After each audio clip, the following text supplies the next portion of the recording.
It's not only women they hate, by the way. These so-called activists are passionate about equality when it comes to ignoring all death and destruction worldwide, if, of course, the perpetrators of it don't fit into their narrative. These images coming out of Syria are gut-wrenching, sickening. 3 million Alawites facing extermination.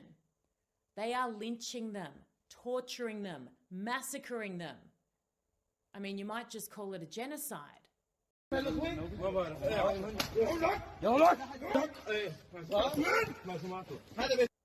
Again, I look to the streets of Amsterdam, London, Melbourne for the protests. You know, the ones we've seen all year aimed at Israel on behalf of, well, Hamas, if we're being honest, they might pretend otherwise. You know, the mass outrage.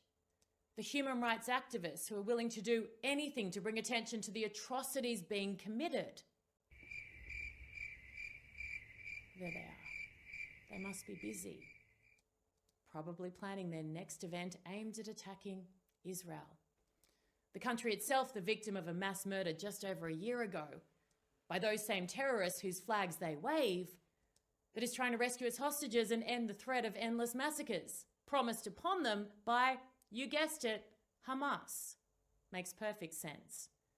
These frauds aren't even clever enough to disguise their own idiocy, let alone that of those who blindly follow them and accept their stupid lies. When they march for all human beings who suffer, I'll take note. Until then, no thanks. The Houthis continue to shoot missiles at Israel and anyone else who doesn't profess to be a homicidal maniac state. They say it's in support of Palestinians. We are committed to continuing our military operation in support of Gaza, and we will not stop until the genocide crimes and the siege on Gaza stop. We are going to escalate our military targeting of Israel. Really? The Houthis, Iran-backed of course, were doing this well before October 7. And given their very public mission statement, if you'd call it that, of death to America, death to Israel, curse on the Jews, victory to Islam. I know, I'm going to go out on a major limb here and float that maybe, just maybe, their devotion to death and destruction of all those listed above has nothing, even remotely, to do with the very real suffering in Gaza. Speaking of, the head of the snake responsible for the lion's share of the pain in the Middle East right now, Iranian Supreme Leader Ali Khamenei has used a press conference, yes, I know, to make the following point regarding global conflicts. He says, today one's victory is determined by the ability to convey one's message and narrative of reality. Well, for starters, reality shouldn't need a narrative, but moving on. He goes on to demand the press double down on their precision. In other words, tell the truth. I mean, that sounds noble, and look, I agree entirely with the sentiment. One should always strive to tell the truth, whether you be media or just anyone.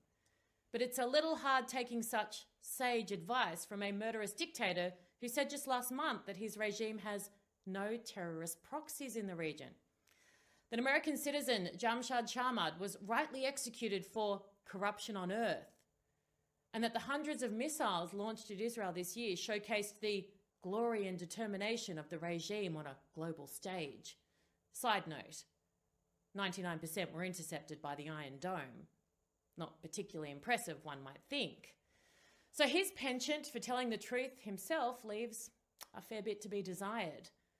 But I live in hope more media might just listen to him and start calling him and his regime out for who and what it is, and help embolden the incredibly brave, resilient and strong people of Iran to rise up and rid themselves of the evil currently parading as the legitimate leaders they certainly are not.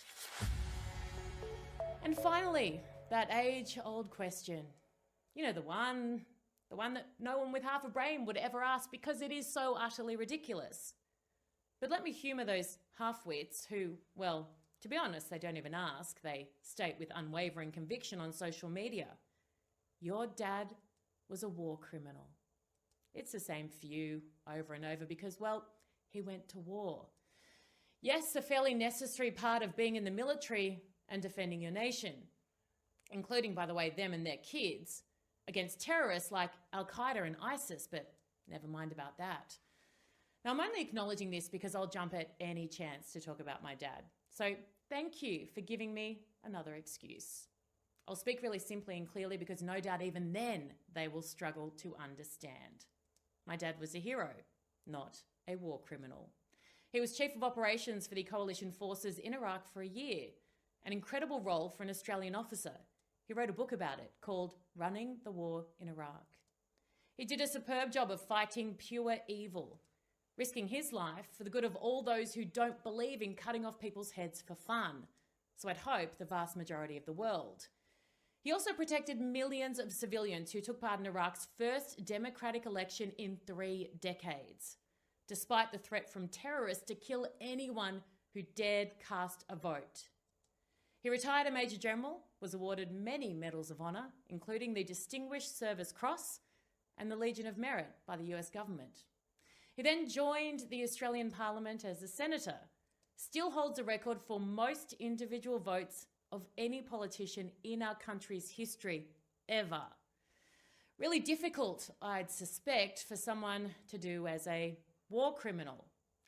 The leader of the Greens Party in Australia once made the following, far less serious but just as offensive, statement, keeping in mind the Greens don't believe in war. They think we can just be friends with all the people in the world who want to kill us. He said Dad would probably be up for prosecution if there was a review into his conduct on the battlefield. Dad threatened to sue because, well, it was completely false and highly defamatory, and public apologies followed, 2 of them. Hardly the behaviour of someone with a mountain of evidence or even a skerrick of belief in the bile they spew, huh? Now, we lost Dad to cancer last year, a tragedy, not just for our family, but our country, and forgive me, but I'd go as far to say for the entire world. In some cultures, they believe people die twice, once when they take their final breath, and the second time when people stop saying their name. So thank you, half-wits, for keeping him alive and allowing me to continue to share bits of his completely extraordinary life. I'll leave you with a quote from one of his books. A commanding general has an awesome responsibility. We stand for the rule of law or we stand for nothing. And generals must be accountable. Sounds like the musings of a war criminal, doesn't it? His moral compass, superb. Second to none. How many of you would go to war for your country? None, I suspect. Stick to Minecraft and leave the serious stuff, including commentary on issues you do not understand, to others.